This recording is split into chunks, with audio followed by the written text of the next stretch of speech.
The Lord be with you. And with your spirit. A reading from the Holy Gospel according to Matthew. Glory to you, O Lord.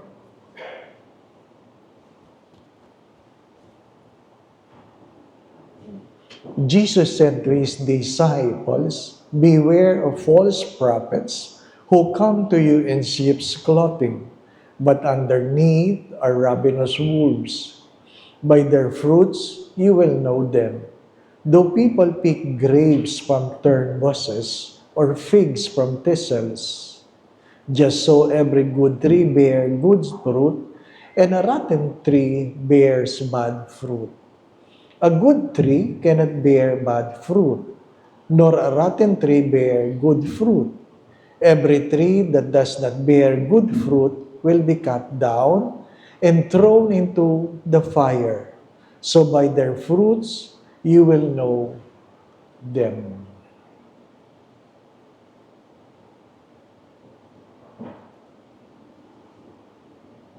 Brothers and sisters, the good news of our salvation. Praise to you, Lord Jesus Christ. This is it.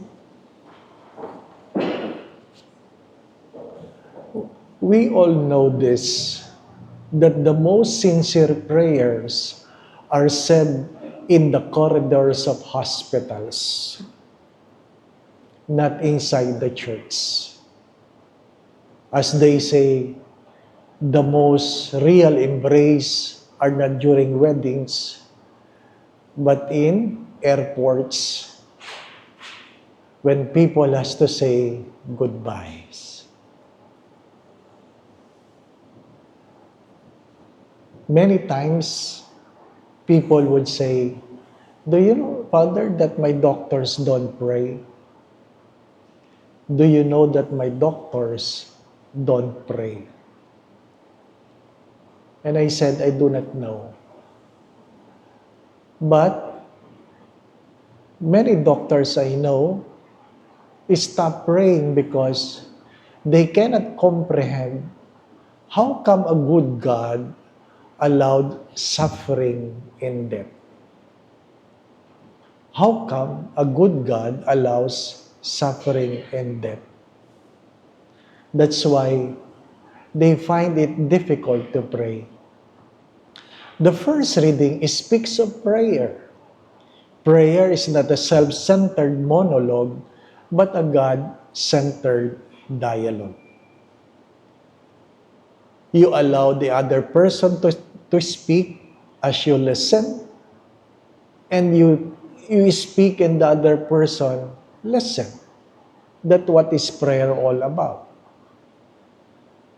When you pray, God don't have to hear the good things, all the good things you want to say.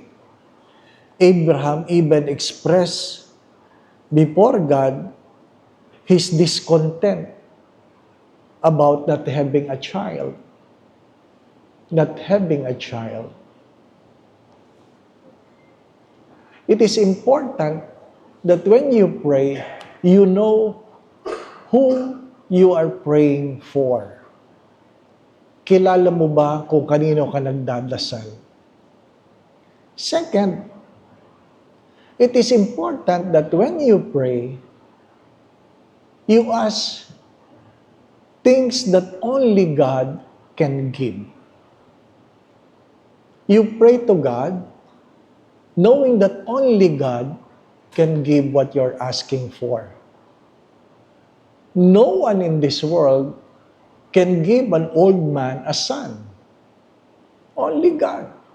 That is impossible already for a 90-year-old man to have a son.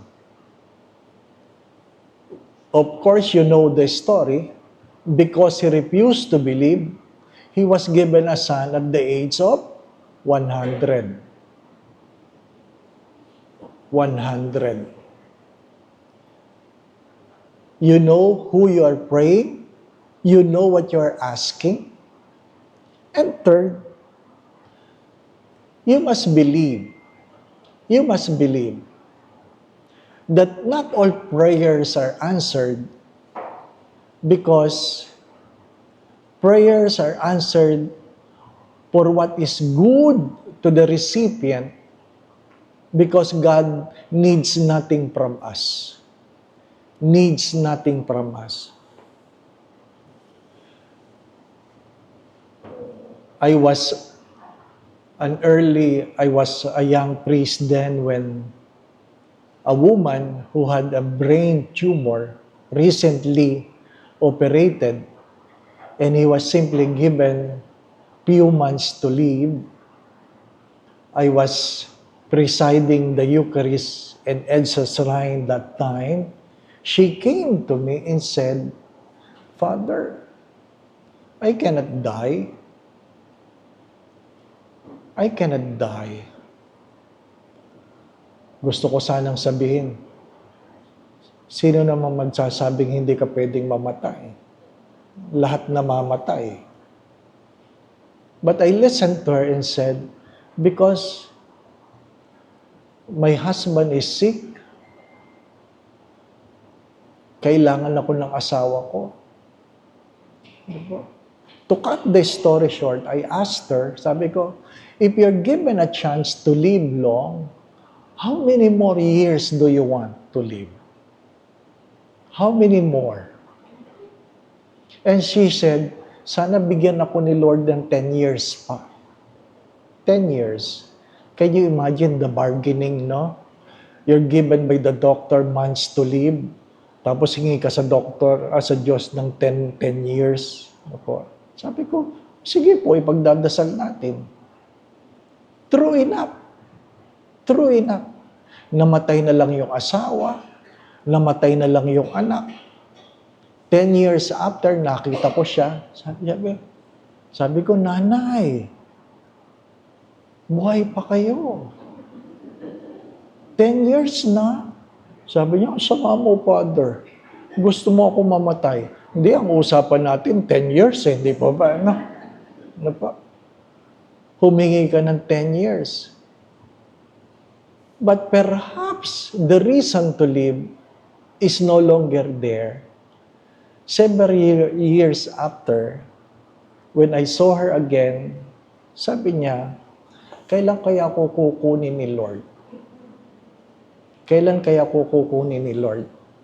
Gusto ko sabihin, siguro after 10 years. Ano ba? After 10 years. Of course, several years after, she passed away. What I'm trying to say, do you really know what you need to ask from God? Many of us do not know what to ask. We believe in God. We know that God can give the impossible. But many of us do not know what to ask for. When you are asked, why do you ask? Ang sagot ng marami, basta. Di po ba? Ano? Lord, I want to be happy. In what way do you want to be happy? Basta. Gusto ko yumaman. Gaano kayaman? Basta. Gusto ko mahaba ang buhay. Gaano kahaba? Basta. Walang basta. My dear friends, my brothers and sisters, the gospel is the opposite of the first reading. And what is that? The fruit of your prayer. The fruit of your prayer speaks of what? Of your real intentions. Of your real intentions. You cannot complain about sickness because sickness is part of life. You can never.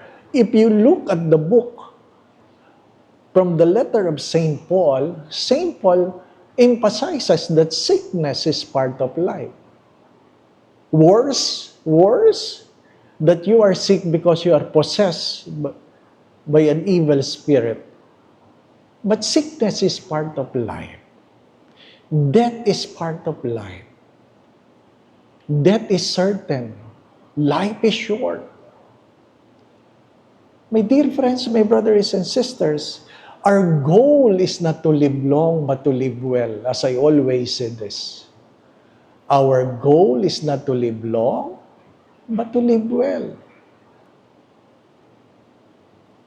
We are just pilgrims in this world. Nakikiraan lang tayo.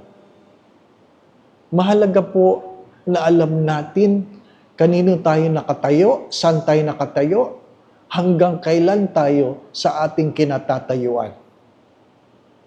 Even doctors get sick and they die. Di po ba? Meron po bang doktor na hindi namamatay?